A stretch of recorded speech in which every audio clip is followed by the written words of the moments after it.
The Senate Committee on Education will come to order. Madam Secretary, you could please call the roll. Senator Buck. Senator Doñate. Senator Flores. Present. Senator Hammond was just here. Senator Neal. Here. Senator Titus. Sure. And Chair Lang, not here.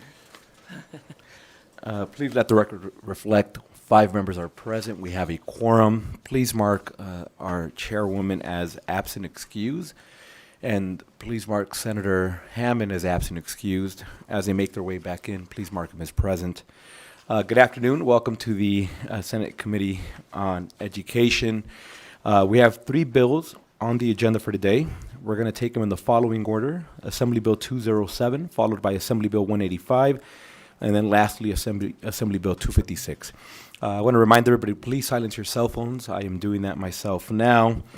For those of you who will be testifying, please state your name for the record after each question. Please provide any written testimony to our committee staff so they can upload it. We're going to limit testimony in support, opposition, and neutral to 2 minutes. If I cut you off, please don't take that as a sign of disrespect. And with that, we will go ahead and open up the hearing on Assembly Bill 207. Good afternoon. Welcome, Assemblyman.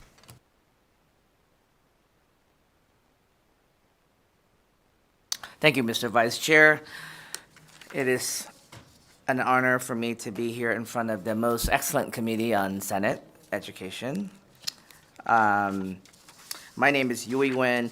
I have the honor of representing Assembly District 8 in Southwest Las Vegas. And I'm here to talk to you about Assembly Bill 207, which revises provision governing work-based learning programs. Work-based learning offers students the opportunity to connect their learning in the classroom with experiences in business and industry. As such, these programs can be incredibly beneficial for students as they aid them in preparing for both post-secondary education and future careers. As a Forbes publication should note, work-based learning can help students acquire skills to which they may not be exposed in a traditional classroom setting. Plus, it is important for us to ensure that the opportunities are available for our students. However, there are some barriers to work-based learning, one which involves liability insurance, and that's why I'm here. For example, there are several organizations and employers in Nevada that reportedly do not allow career and technical education students to engage in their programs unless they are over the age of 18 in response to liability concern. The real-world problem this bill is trying to solve is to remove that barriers and to increase the work-based learning opportunities for students. According to the Nevada Department of Education, the definition of work-based learning is an educational strategy that offers students the opportunity to connect classroom learning to authentic business and industry experiences. Work-based learning in Nevada is described as a continuum of experiences that help prepare students for post-secondary education and careers. The goal of work-based learning is to assist students to be college and career ready through authentic connection to business and industry in a field related to the student's career interests. This can be experienced in a variety of ways, including career aspiration activities, career preparation activities, career training activities, and things like apprenticeship-ready program that align directly to a registered apprenticeship in a partnership arrangement with a sponsor to ensure the direct entry into apprenticeship. The student may begin the program while still in high school with classes at school and job training off campus. And now, in Clark County, where I have the opportunity to represent in the Assembly, there are about 300,000 students in the district. 66% of the students are enrolled in a career technical education program of studies, in which is approximately 211,000 students. Students who complete a CET program in Nevada have a 94% graduation rate on average. Students enrolled in a CET program of study learn industry-specific technical skills and professional skills, including communication skills, problem solving, teamwork, professionalism, attendance, positive attitude, etc. Students have the opportunity to learn about hundreds of industry-recognized credentials prior to graduation, as well as dual credits. However, there are only 49,356 students enrolled in high school, high-wage, high-demand program. This is less than 25% of the 211,000 students I quoted earlier. That means 75% of students enrolled in CT program of study do not have access to work-based learning opportunities. Our goal is to improve the school district ability to engage employers in work-based learning opportunities by removing barriers.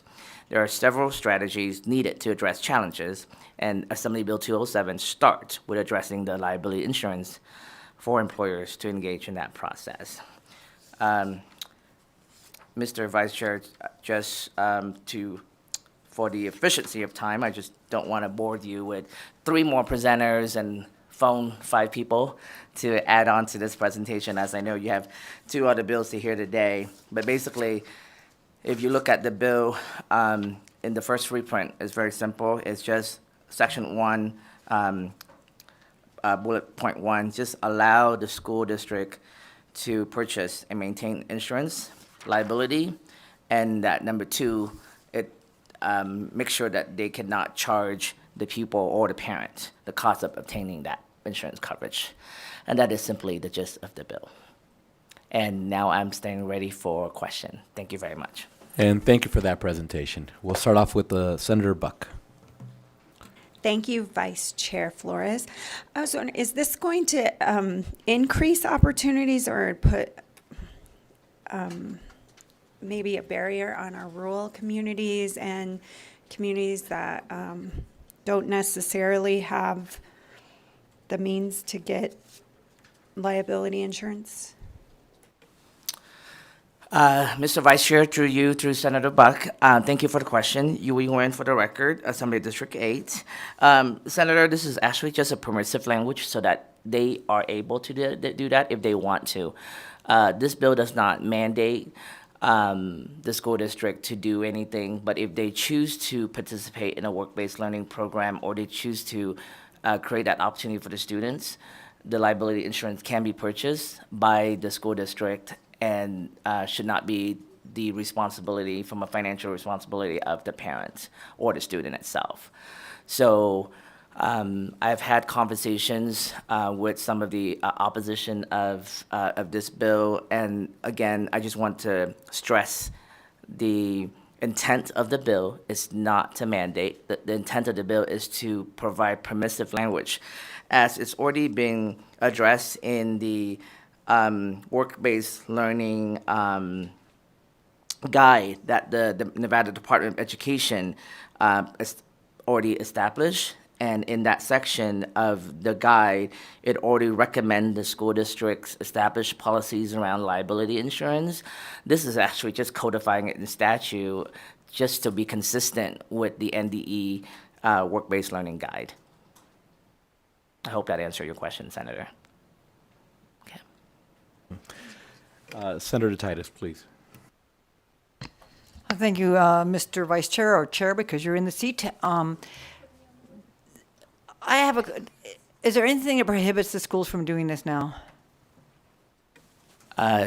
Through you, Chair, Vice Chair Flores, to the Senator, Yui Nguyen, District 8 for the record. The answer to that is no. There's no prohibition. There are some rural and some districts in our state right now that is already doing this by best practice, as is indicated in the work-based learning guide from the Nevada Department of Education. So this is only encourage them to be more consistent with what's going on in the guide book and what's reflected in statute. So they can already do this if they Yes. so choose? Yes. So do you have an actual concrete number on the businesses or job entities that would accept work-based students if indeed the school had liability insurance? Number one question. Number two questions, I would assume that all schools already have some sort of liability insurance? Yui Nguyen for the record, through you, Vice Chair, to Senator Titus. With the number of businesses, I would have to get back to you. I don't know if there's something that's been collected statewide, but I can speak from my own personal experience as an employer.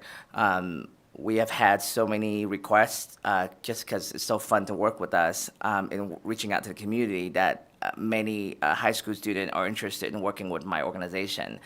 But as their operation person and kind of chief compliance person, I did not want to accept anyone under the age of 18 unless they have a sponsor program by another entity that has some sort of MOU with us to cover that liability piece, because to small nonprofits and to small businesses, those insurance liability premiums are a business cost that could be detrimental. And so to add this part to our bottom line might be difficult for us to, even though we really want to help those students, it's difficult for us to add that in to our costs. So this part will definitely help the small business. And I apologize if you can remind me to the second part of the question again. Well, number one was the number of students who otherwise could have gotten into this program had a company had liability insurance, and number two was the assumption that wouldn't most schools already have a liability insurance. So, Thank you. Again, through Vice Chair Flores, through the Senator, you will go in District 8 for the record. I think that's the answer that we're trying to do to this bill, is that right now, some school district does it by best practices. Some school district may or may not see the guidelines here, and maybe they are waiting for maybe something in statute to kind of correlate with the guidelines. So therefore now they are able to take that next step. This is just, again, permissive language for them to do so if they wish. and one final on that line there. So again, my concern is when you add this kind of language and then people get liability insurance, in my mind, it just opens up the floodgates for suits. Yeah. And the only people who really do well are never the students. It's the trial attorneys and the insurance companies, and not necessarily the students. So again, I'm just somewhat hesitant on, again, opening up another way to have lawyers make money. Thanks. As she looks at the lawyers in the room. Very subtle. Senator Hammond, please. Thank you, Mr. Vice Chair and lawyer. I just wanted to add to some of the questions. This is something I've been doing for the last 3.5 years, right? We're talking about how do we get more students in internships, and time and time again, there's going to be an employer or potential company that said we'd love to have somebody come.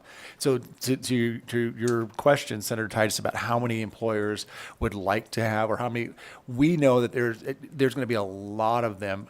Their concern is always with 15, 16, 17-year-olds who want to get into the workforce because I don't think the school district has the type of insurance that covers somebody when they leave the campus.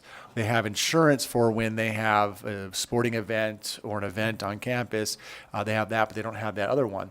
And so for the last, I don't know how many years, I've done some research, it probably goes back 20 years or so, all of a sudden employers feel as if they can't have anybody. You have to be 18 or else they can't touch a shovel, can't, manipulate anything. They can sweep, I guess, but that's about it because they're always worried. And I looked up the federal laws on all this. There's nothing to prohibit a student from going to, let's say, a construction site, going to a factory, doing all these things, short of working in a nitroglycerin factory. I believe that they prohibited that from happening, and maybe some other bombing kind of stuff. I hate to say the word bombing anywhere around anything nowadays, but but that's what we're looking for, is to try and find. There are companies right now that are working with schools, where the schools work with these companies. They insure the kids, and then the companies go out there and find internships and or positions for students, and they carry liability with them, and that works. But in most of these cases, it's a very small group of students that they can work with, kids that fit certain categories and check boxes, that they're in disadvantaged areas and so forth. So it doesn't really cover all these students. And in all honesty, what we're trying to do is provide more and more opportunities for a variety of kids who just want to get into a career before they're getting out of school. They get into something that fits them, and so that's why I think that that's necessary. I guess the permissive language is really good in there. It's saying if you want to do this, this is kind of the method to do it. It's just to help those companies feel like they've got coverage. But I would imagine once they have that, you're going to see a whole lot of people wanting to get involved in this. Then it becomes, for us, trying to figure out what state agency to really make a dive at a real internship program. So, Thank you, Senator. And with that, Senator Neal? All right. No, but, Assemblyman, does WIOA cover the insurance? Or will the WIOA dollars cover this insurance? If it's a work-based learning program, they cannot? They can, so it, okay. you're asking him, Let me I just know. ask- I'm okay, gonna get out of the just ask him. conversation, but All right. I believe, because I've worked with Workforce Connections, and they do believe that there are programs that WIOA has covered where this is, again, they cover some of the students, but again, it depends on the student, who's part of that program, who can get into that program. So if we want to talk about expanding and offering this opportunity to more students, you're going to have something like this. Thank you, Senator Hammond, to be my phone a friend. I did not expect that, but thank you. Yui Nguyen, Assembly District 8, for the record, through you, Vice Chair, to the Senator. I think the expanding the availability is what this bill's intent to do. Like I said earlier in my presentation, that there are already existing programs throughout the entire state, whether it's CTE programs or work-based learning programs, whether with Workforce Connection or other types of entities that exist for select types of students, right? But there's not necessarily a general availability. So if I don't belong to any of those programs per se, and I'm in a district that may not have popularity in those programs, and I want to go and learn how to go bake a cake, and I want to go in my local pastry shop that's just across the street from my house, and that business owner may or may not be participating in any of the existing programs that the school district has. And if I go to my teacher in my school and said, hey, can I go and get some work experience out of here? And if the employer says, no, you can't because you're 16 and I don't want you touching any equipment, you're going to break my machine and it costs me a lot more than that. Now, the insurance can be purchased so that student can participate. But the other part of it too is that we want to make sure that the responsibility of the insurance does not fall back onto the students or the parents, because those insurance premium purchasing at a single incident versus a large group discount would be a lot higher for the individual participant. Thank you for that. So, but you want the school district or the charter school to maintain the insurance. And I know it's permissive, but what if the school district, the student goes and has this conversation and then they're like, no. I mean, because there's no fiscal note on this bill. Clearly it's going to cost. Where is that money coming from the school district, right? I mean, we just had them oppose summer school, didn't we? So, I'm sorry. This is now an extracurricular that now you're saying in policy, how will CCSD pass this and in your mind bring this to fruition and then make it a potential trigger or non-trigger for the students? Thank you for the question. Yui Nguyen, for the record, Assembly District 8, through Vice Chair Flores to Senator Neal. I think that is the question that I don't have the answer to. I think that's something that, based on practice, there are programs that exist already. This is just to expand it for other folks to be able to participate. So I could go find that answer for you, Senator, and give you that information and send it to the committee as well. I'm just going to say this. This is your first session. You pass this bill, which I'm sure you will. This is one of the ones that you're going to have to work on after you leave the building so that the intent that you envisioned is actually implemented. And understanding that you put permissive language in here, which is the may, you may run into some encounters where somebody's like, well, but you didn't mandate that we do it. This is permissive, and we're telling you now we don't have the money. And so, real life is that when we leave the building, the agencies or entities that we place law upon read these sentences verbatim.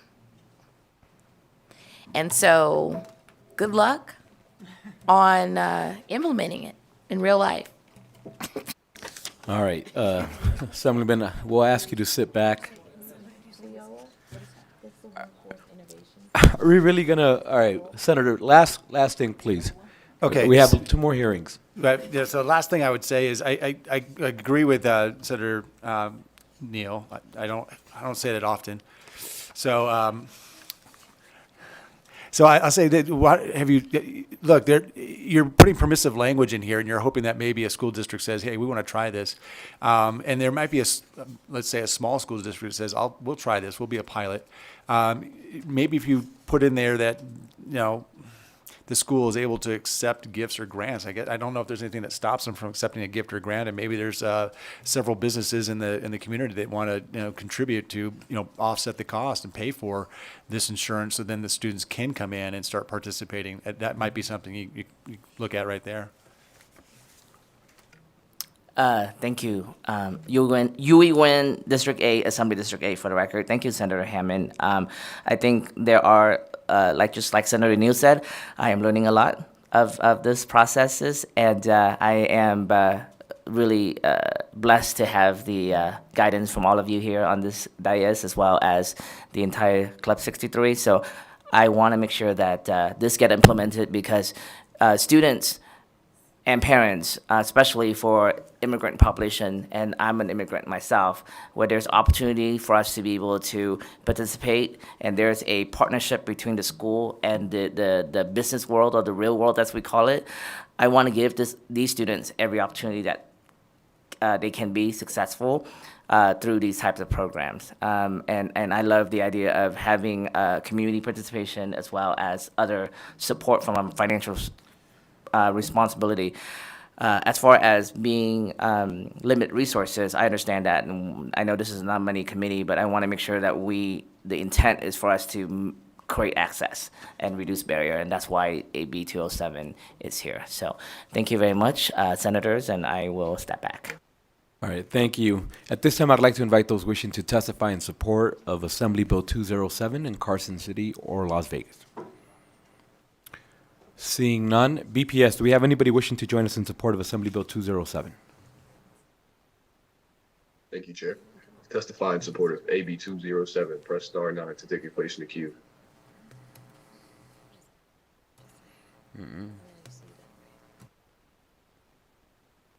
Chair, there are no callers wishing to testify in support at this time. Thank you. BPS will stay on the phone. Anyone wishing to testify in opposition to Assembly Bill 207? To testify in opposition of AB 207, press star 9 to take your place in the queue.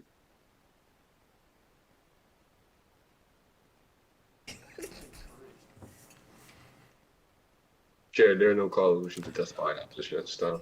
Thank you. Welcome to Carson City.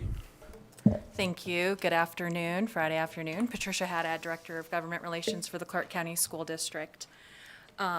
So AB 207, which in its initial intent aimed to make work-based learning more appealing to businesses, will actually have the opposite effect due to an amendment from the original language. So the original language of the bill provided immunity from civil liability for failure to obtain coverage or obtain a specific amount of coverage at sites outside of the jurisdiction of school districts. Without the original provision, the amended bill will likely result in districts reducing or eliminating work-based learning opportunities in most of the state, and therefore, Clark County School District is in opposition. Students engaged in work-based learning may or may not be considered employees by the company's worker compensation policy, as they're not being paid by the company. Therefore, there may not be coverage for injuries if that occurs to the students who participate. Adding these students to the company's workers' compensation policy is too expensive for many small employers, as was stated in the testimony, preventing those companies from participating in work-based learning programs. The liability associated with the student's actions or omissions usually fall on the employer instructing and supervising the work, not the district, and this in turn places another financial burden on the business. So to currently address liability and coverages for students participating participating in work-based learning programs, CCSD enters into individualized agreements with participating businesses. We self-insure any potential liability associated with the student's participation and it utilizes its protections under NRS Chapter 41 in case of a claim against CCSD. And so while this bill provides the enabling language for districts to purchase additional coverage to make the program more appealing to businesses, removing that initial provision that provides immunity from civil liability leaves the district vulnerable if an incident does occur and adequate limits are not purchased. So if passed, businesses will continue to bear the entire financial burden, which is especially difficult, right, for these smaller businesses. And without protection, districts will be discouraged from purchasing this additional coverage because there's no protection for them either if the wrong level of coverage is purchased. So in closing, should this bill become law without adding back Section 3 from the initial drafting, it'll force districts to make decisions to protect their limited funding and prevent litigation by not participating in these programs. And of course, students will suffer because of reduced learning opportunities, and business community will suffer because we won't have students that are skilled and that are entering into those professions. Thank you. Thank you. Please. Good afternoon, Mr. Chair and members of the committee. For the record, my name is Mary Przinski here representing the Nevada Association of School Superintendents. And it's always hard to get up and oppose a bill when you know that the sponsor of the bill has a good spirit of trying to help kids especially, and that's the case here. But as my colleague has just pointed out, this bill really has the opposite effect now. There was a lot of confusion about the bill. We talked about it yesterday in Nevada Association of School Superintendents meeting because superintendents wanted to respond what they were doing in their districts, but they didn't know really how to address the issue. So we talked it over. The problem with the bill, initially the bill came out and it was a good bill. It had a section in it, in Section 3, that my colleague just mentioned. It read this. It said, the Board of Trustees of a school district and the governing body of a charter school are immune from civil liability for actions to obtain insurance coverage as authorized by this section or to obtain a particular amount of insurance coverage. When that was in, it made good sense. If you want to go out and buy insurance and you have some assurance that you aren't going to get sued if you don't get what attorneys or anybody who wants to sue you calls appropriate coverage. That was taken out. That the amendment took that section out, and that is what has caused the problem. As Senator Titus has pointed out, you can go out and buy the insurance now and take your chances with or without the bill. Okay, so the bill afforded some cover for especially smaller school districts. That no longer is in there. Keep in mind we have over, and I surveyed everybody, we have over 2,100 kids, 2,100 kids in the state involved in work-based learning programs. So this is a big deal for school districts, and it's a big deal to keep these programs going. As Senator Hammond has pointed out, how important these have been to school districts, and what an opportunity for the students. So the original bill would have helped. The amendment has really put a damper on things. School districts do not want to buy insurance and then take the chance of having inappropriate coverage. Thank you. And thank you. Is there anybody else wishing to join us in opposition to Assembly Bill 207? Seeing none, BPS will go to those wishing to testify in the neutral position for Assembly Bill 207. To testify neutral to AB 207, press star 9 to take your place in the queue.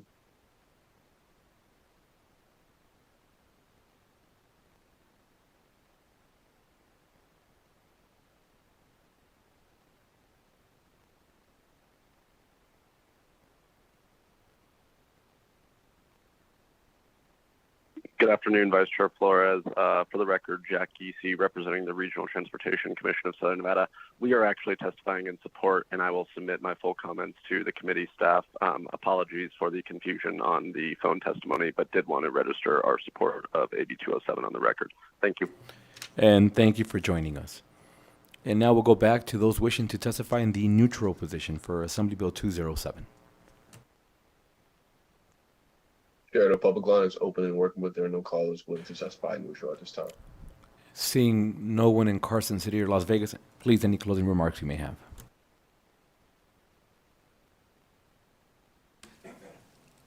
Thank you very much, Mr. Vice Chair. You win this Assembly District 8 for the record. I was just taking notes diligently, trying to make sure that I register every comment that was made in terms of opposition. And one thing that I want to make it clear, this has already been done in practice throughout the entire state. I'm just adding the language to consistent in NRS with the best practices as already indicated in the Nevada Department of Education Work-Based Learning Guide. Some of the issues were raised by the opposition were raised when we were in the Assembly. And the Assembly passed this unanimously because there were the suggestion that having this immunity clause removed would detriment the programs. And I think that would be a bit of a stretch because I research and I look forward to being wrong on this, that many programs within NRS right now, within our school districts, don't have the same language. We don't have immunity for civil liability on anything else currently in NRS. So by putting this particular language back into this bill, we will create a whole new situation when every program that the school district does will come back and say, hey, you gave work-based learning immunity, civil liability immunity blanket, so we're going to come back because you give that to them, please give us that too. And I think that's a concern for me because as current practices, MOUs, and individualized agreement, just like one of the opposition member mentioned, can be done already from a school district level on an administrative code to execute some of these programs. And there can be liability, and I'm not a lawyer, and I try not to be one. There are liability discussions that could be done in those MOU with the employers and with the school district. We have a responsibility to create access, and that's what this bill is doing. It's already it's codifying something that's already being done in practice so that we have something that every student, not just certain student, but every student of our great state can access to. So I look forward to continue working further with the opposition on this, but again, they have not brought anything new to the table since the discussion in the Assembly. So I want to make sure that I am proactive in this, and we will work together, just like Senator New's suggestion, to ensure that this get implemented afterward. And that's my intention. We're not going to create a bill here, just let it sit in the desk somewhere and not getting it done. My intention is to create opportunities for all of the students out there, including the immigrant community, which I am a part of and I am also serving. And we want to make sure that we give every opportunity we can for those that need them. Thank you so much for your... And Senator Brooke, did you have a question?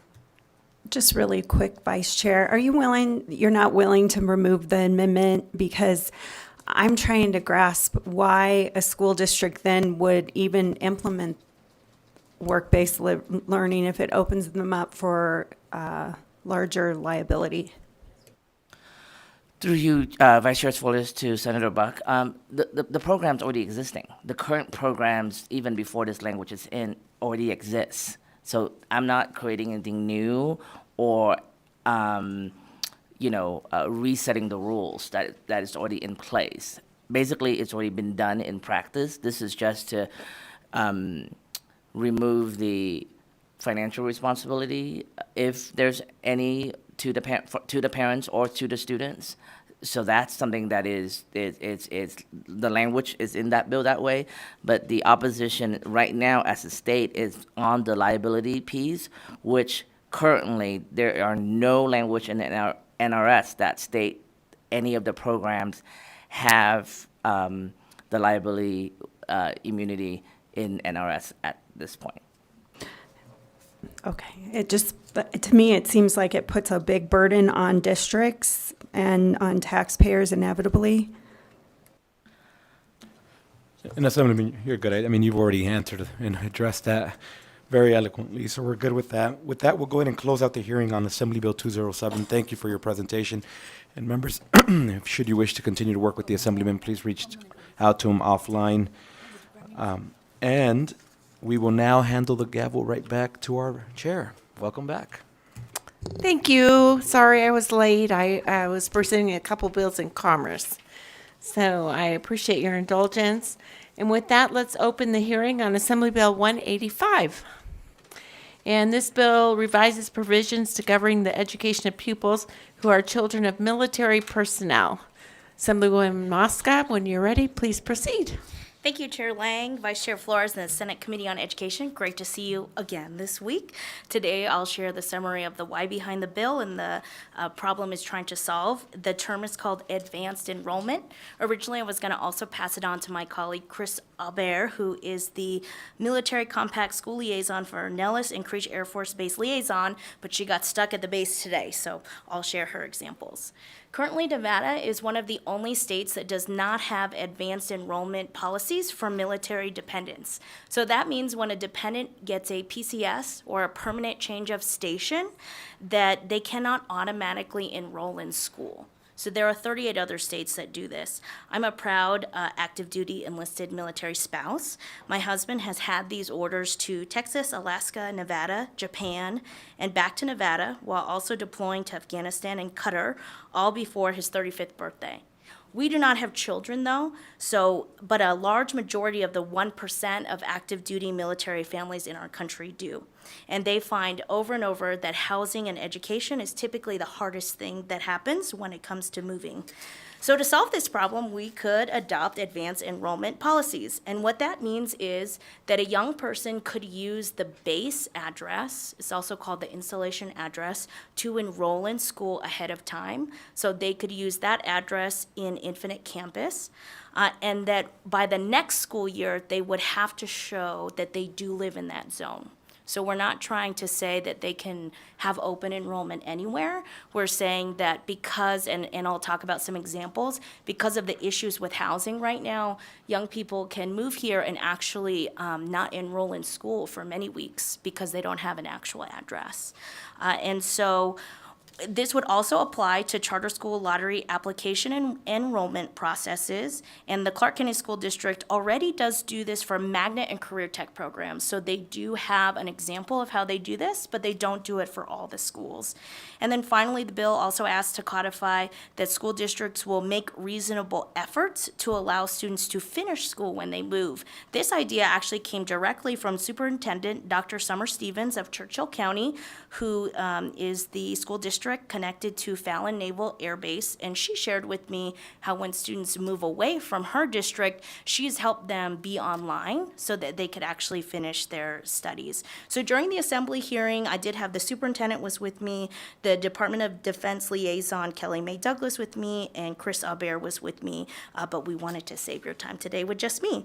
So the two examples that Chris would have shared is that she had a specific family who PCS'd or moved here from the East Coast. They could not get lodging at the Nellis Air Force Base because it is so overcrowded right now. So they went to a hotel, a temporary hotel. When they went to go enroll in school, they would actually not allow them to use the hotel address because under McKinney-Vento, they don't actually qualify because previously they were not unhoused. And so that family had to work directly with CCSD Legal to get that student enrolled in school. And then a month later, they finally got their house and the student had to go to another school. And so really that's what we're trying to prevent for our families is that they could just go to the school that they plan to go to, and then by the next school year, if they're going to continue going there, they have to show that they are attendance zoned for there. And so very quickly, the actual bill. Page 2, 1A just gives definitions. Page 2, 1B gives the practical matter of using the base as the address. D talks about the example of allowing students to finish if practicable.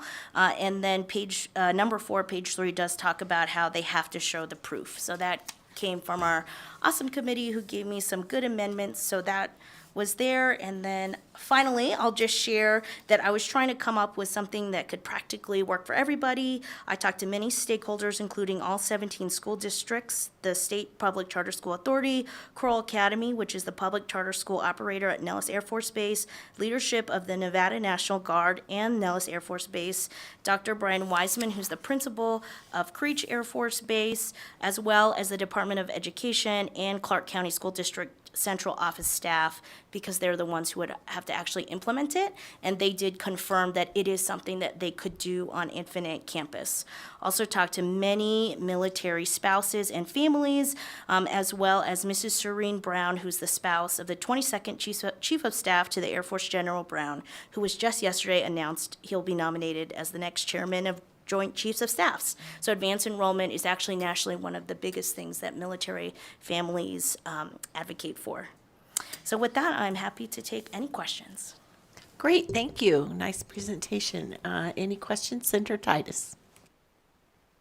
Thank you, Madam Chair, and thank you. You're very well prepared. You do your homework. Reaching out to all 17 counties is wonderful with the different demographics that we have in our state. A number of sessions ago, I put in a bill, didn't go anywhere, but because of you mentioned charter lotteries. So what my question's coming around to is, my bill actually had in it that a charter school could hold aside several spots for military families, and this was specifically relating to Fallon, but any military base. You mentioned lotteries, so how would this bill affect the lottery process? Would they be able to just apply for the lottery program using the base as their address then?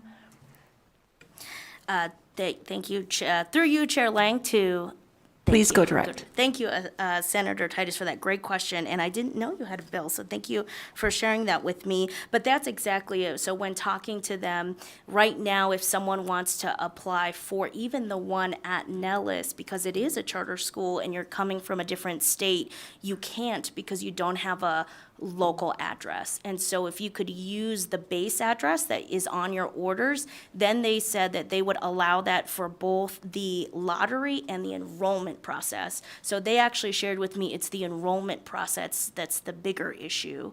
So they would let them use that address.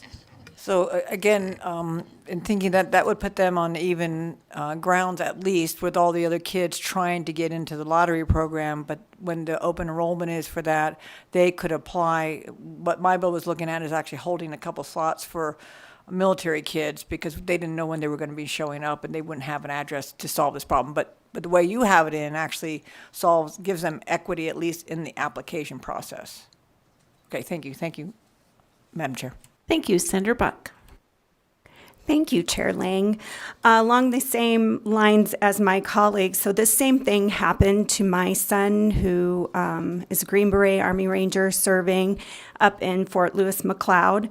And he moved across the country from North Carolina, from Fort Bragg, and with his 2 German Shepherds and his 2 kids, my grandchildren.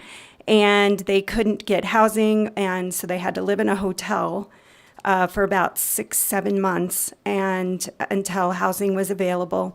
But also schooling was an issue. So I know this is a national issue. I really like the bill. Is there any way to add an amendment to give priority to these military personnel in lotteries, particularly for maybe magnet schools, but definitely charter schools, to give some priority to them? So like a sibling priority, many charter schools have sibling priority, but for a military personnel priority, I miss having Senator Spearman on this committee because I know that she's always advocating for our military personnel. And just because they sacrifice so much for our country, is there any way to add this in your bill? Erica Mosca for the record. Thank you, Senator. I would say two things.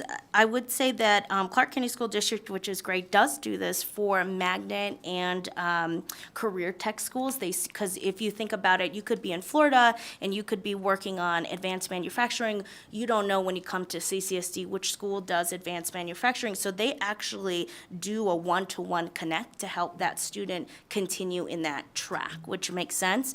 I am open to talking to you and seeing if that makes sense after talking to the Charter School Authority as well as the other groups to see if that makes sense. Thank you. Thank you so much. Senator Hammond.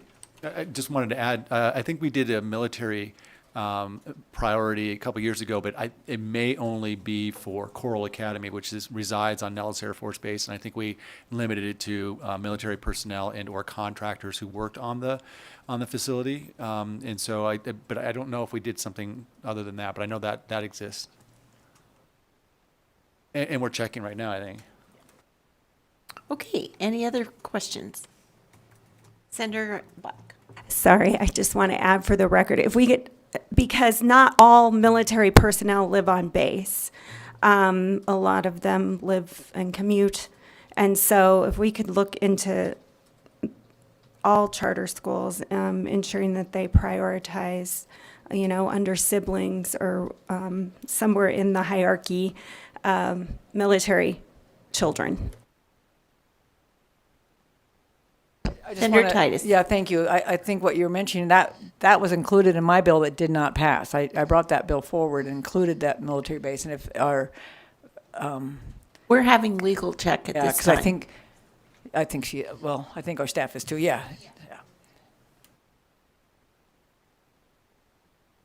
And with that, if you'll step back, we'll do questions, and then hopefully we'll have an answer when we're finished with question or support. Anyone wishing to speak in support of Assembly Bill 185, please come to the table.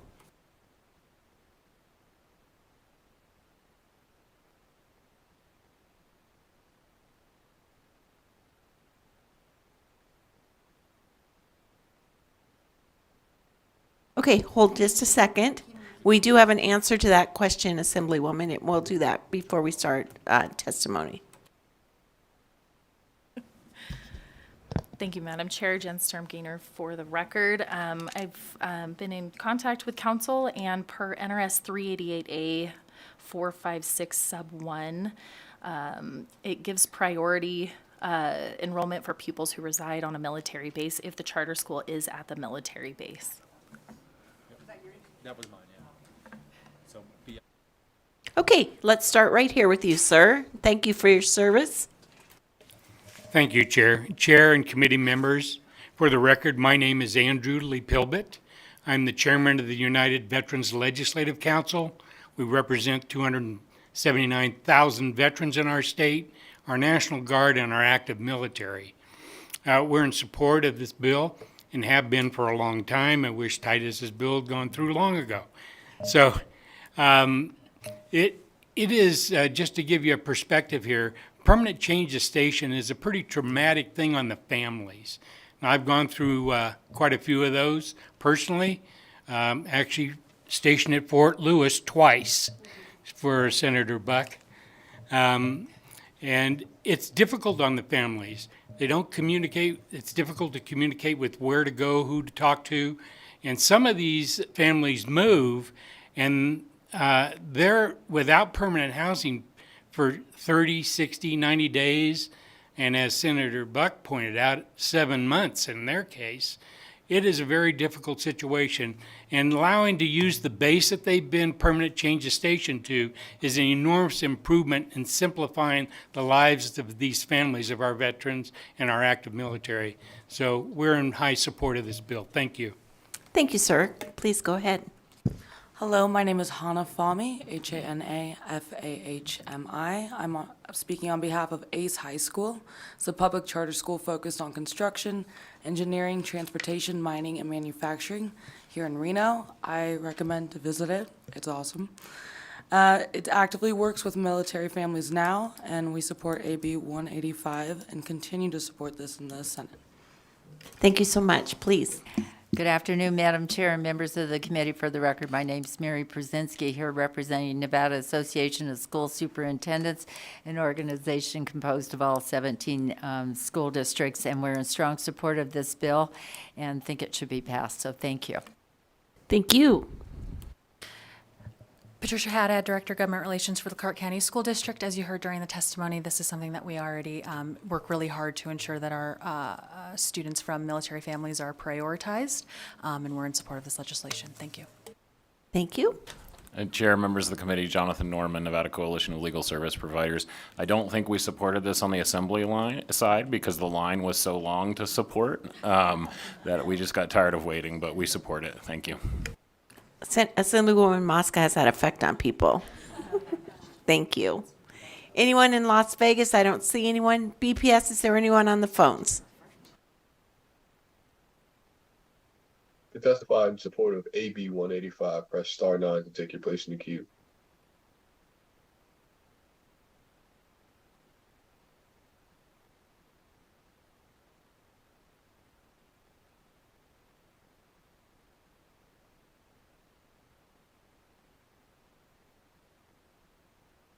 Good afternoon, Assistant Majority Lang and Committee Chair Lang, Committee Vice Chair Flores, and to all the other esteemed committee members. My name is Chris Schneider, KrisSchneider, and I'm speaking in support of Assembly Bill 185. I appreciate the efforts that Assemblywoman Mosca has gone through to bring this bill forth to not only the Assembly, but to you. I appreciate it coming out of the Assembly and coming to you into this committee. We are in full support. I represent Mountain View Lutheran School. We are the first private school in the state of Nevada to be recognized as a Purple Star school. And these are schools that are focused on helping military-connected children and their families. And this is right up the alley of any of our Purple Star schools.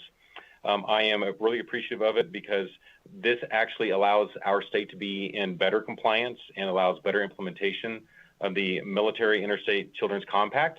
And I also I also appreciate it from the perspective of athletics. Athletics is a huge part to allow a child to feel included at a school, at a new place.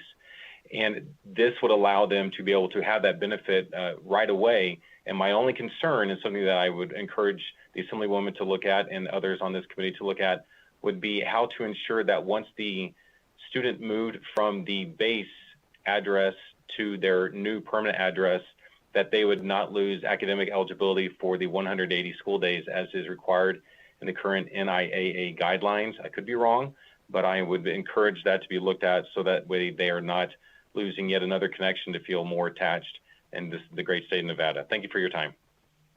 Thank you so much. Next caller, please.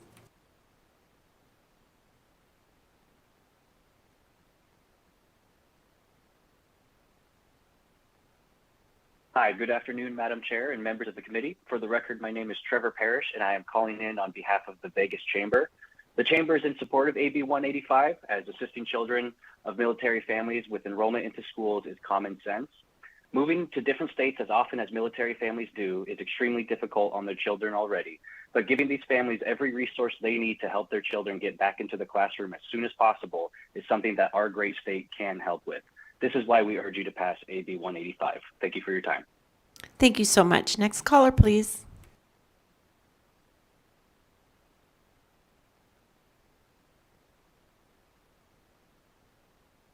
Hello, Chair, Vice Chair, members of the Senate Committee on Education. It's Gil Lopez, GIL-LOPEZ with the Charter School Association of Nevada, here in strong support for AB 185. We do have a couple of schools that service military families, and this will have a great impact on them.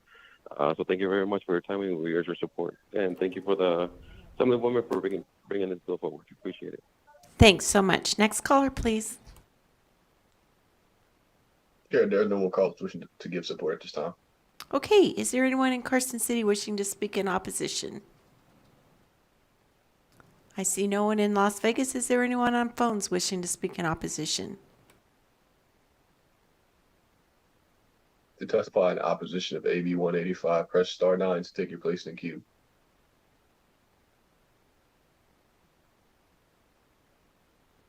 Chair, there are no callers wishing to testify in opposition at this time. Thank you so much. My phone's been weird.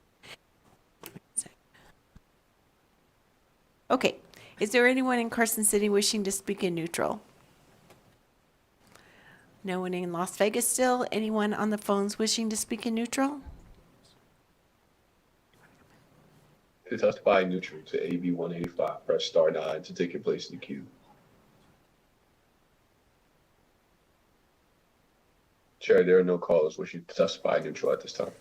Thank you so much. And Assemblywoman Mosca said she does not need to come back up. Thank you for the great bill. And with that, we'll close the hearing of Assembly Bill 185. And I will open the hearing on Assembly Bill 256, which revises provisions related to work-based learning programs. Thank you, Chair Lang. And she's still here. I know. Thank you, Senate Education Committee. I'm sure you're sick of me by now. I appreciate you. Thank you. Assembly Bill 256 will be with myself, and then hopefully on the Zoom we have Ms. Gia Moore, who's a director in the Clark County School District's College and Career Readiness School Choice Division. Okay. Hi, Gia. Perfect. And so this actually goes well with the first bill that we heard today. So Assembly Bill 256 is really trying to solve the problem of right now the background check law is being interpreted when it comes to work-based learning. So right now the bill, Senate Bill 185 was passed in 2019, which it makes that any local business, organization, or agency that wants to participate in work-based learning or be an internship host has to have their entire company background checked for a young person to participate. So on the ground, this means that it's very difficult for students in career, technical education, and magnet programs to actually intern or do WBL during the actual school day. And I did speak in the fall to the original bill sponsor, Senator Severs Gansert. She did confirm that that was not the intention of her original legislation.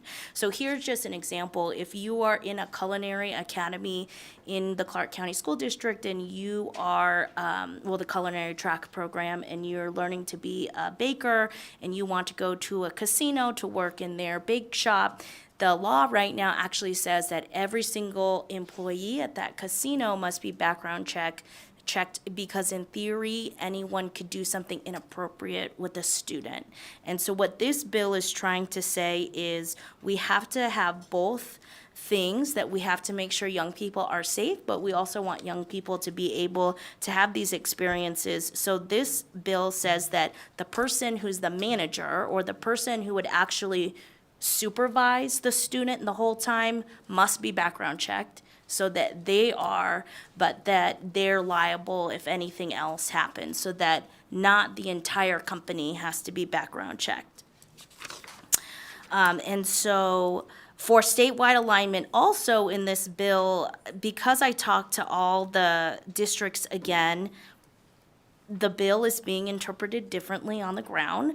So I wanted to make sure it was there, that somebody has to be background checked, and that we are using the Nevada Department of Education's work-based learning policies. However, there is local control when it comes to the school board. So that's what you'll also see later in the bill.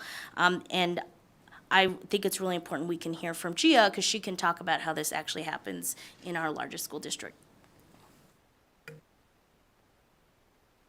Well, thank you, Assemblywoman Mosca, and good afternoon, and thank you, Chair Ling and Vice Chair Flores and members of the committee.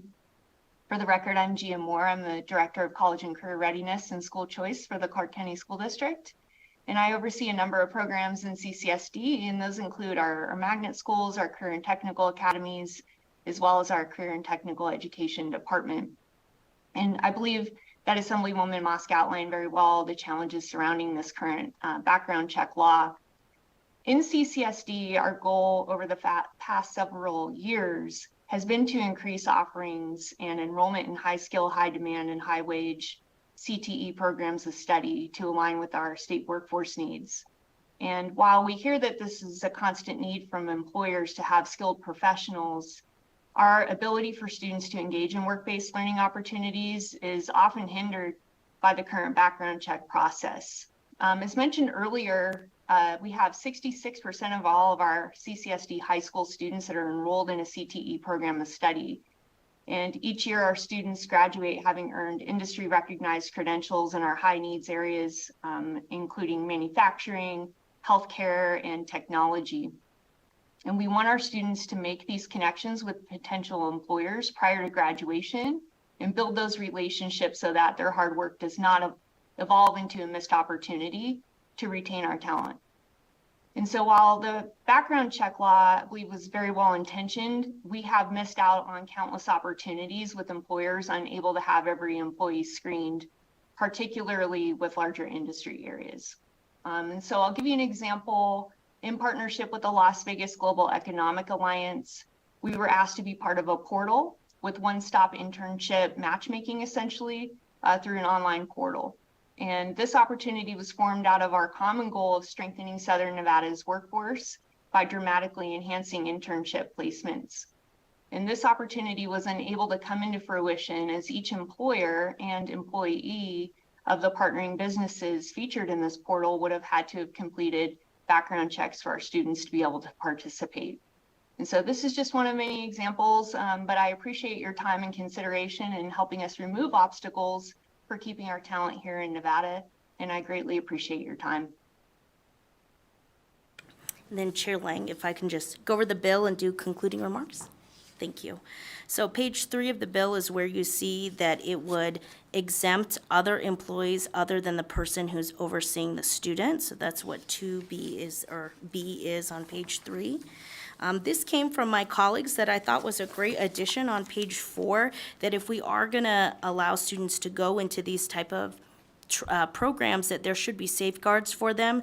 So you'll see that we want students to be trained in identifying and reporting harassment in the workplace, as well as developing and maintaining healthy relationships in the workplace, so that there is some kind of pre-training for young people to know if they're seeing something or if something could be inappropriate. And then in page 5, you'll see the whole thing about local control. So this is supposed to be that there is the work-based learning guidelines through the Department of Education. We want there to be standards, but there can be some local control when it comes to one-off cases of work-based learning and internships.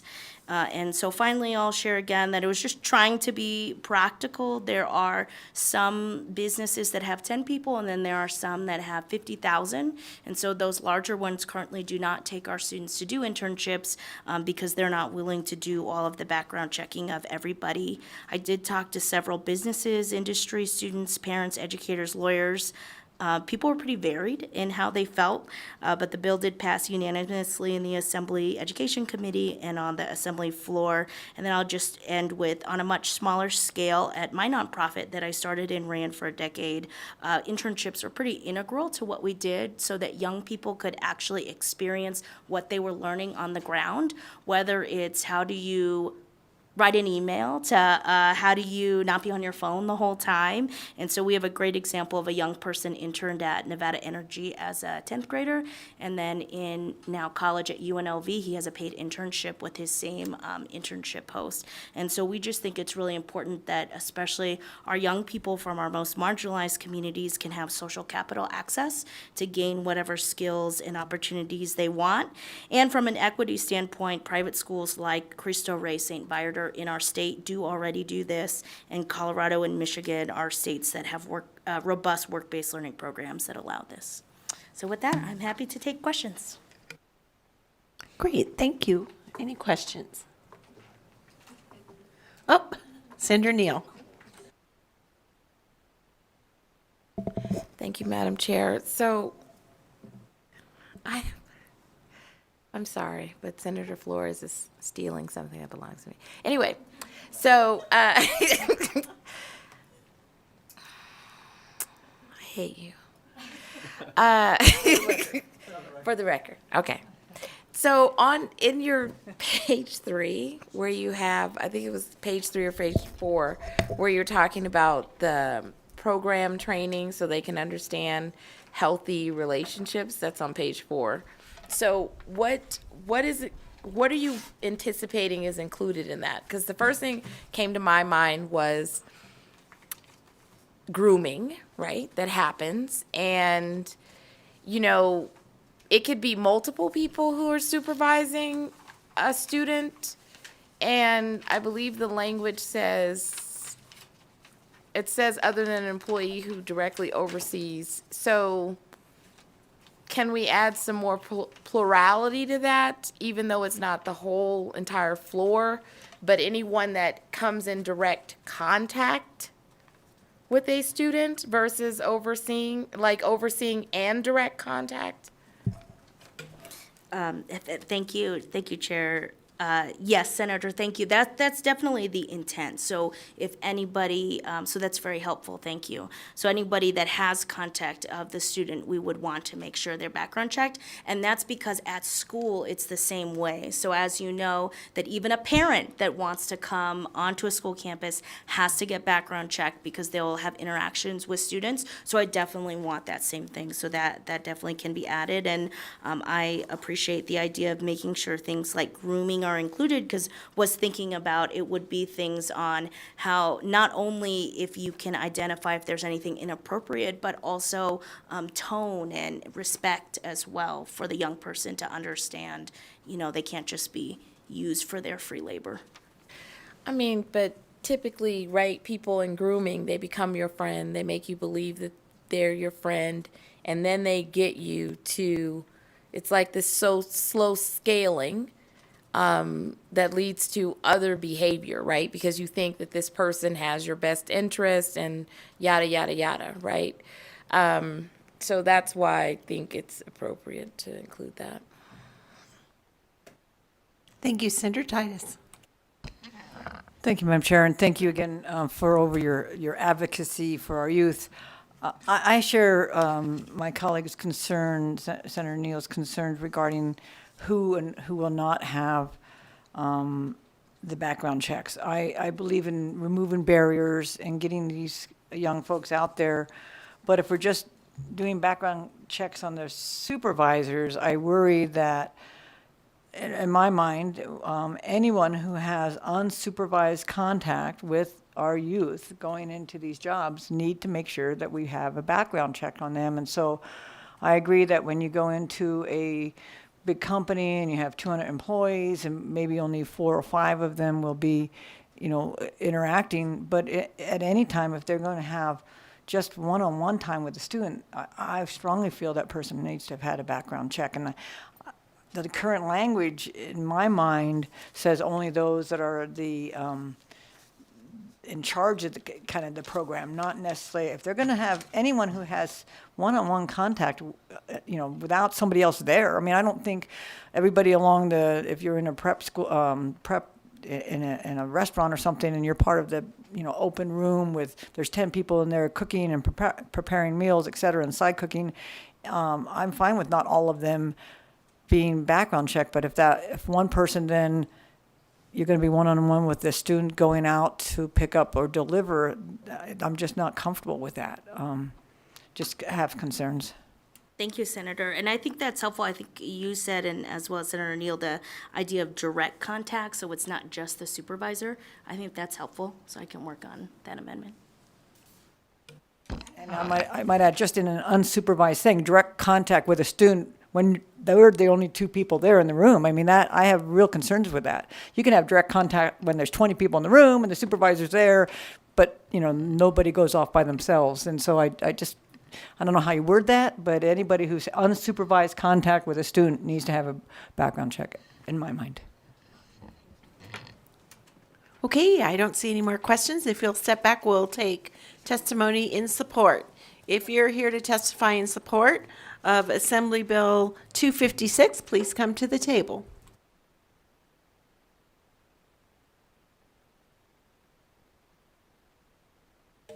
Good afternoon, Chair and members of the committee. Ashley Cruz with Career Nevada for the record.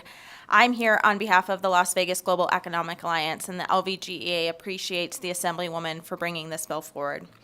As Southern Nevada's Economic Development Authority, and when working with its partners to bring diverse industries and careers to our communities, agencies are asked 2 things. 1, available and developable lands. 2, the talent pipeline.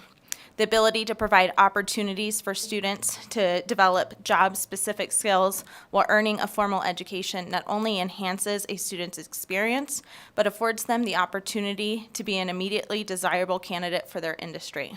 Additionally, it increases workforce productivity, encourages talent retention, promotes career advancement, and works to address the skills gaps.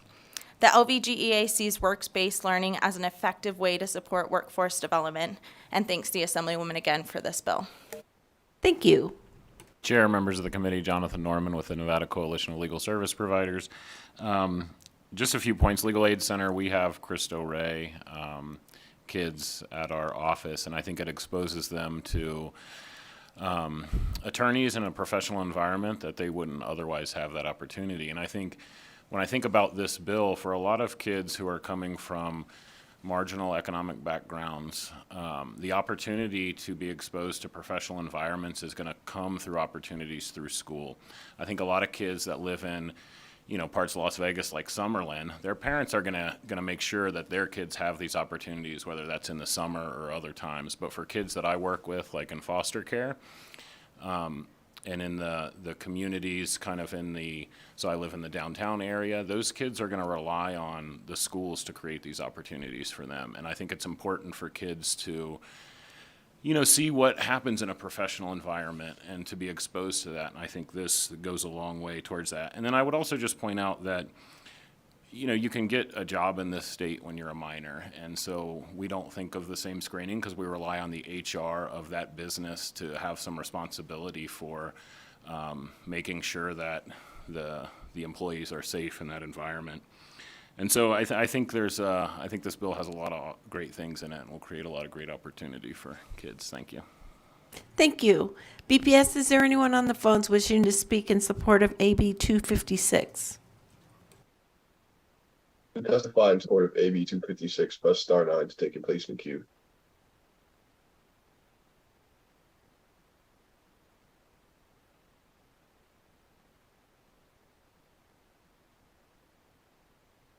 Good afternoon, Chair Lang, members of the committee. For the record, Jack Giese, representing the RTC of Southern Nevada. We support AB 256 and just want to say thank you to the Assemblywoman for bringing the legislation.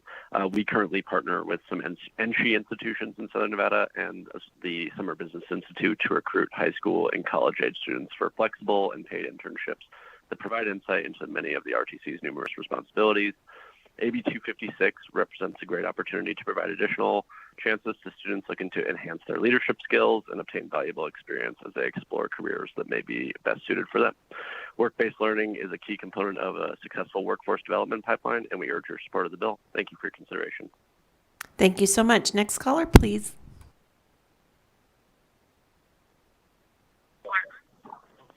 Hello, Chair, Vice Chair, members of the Education Committee.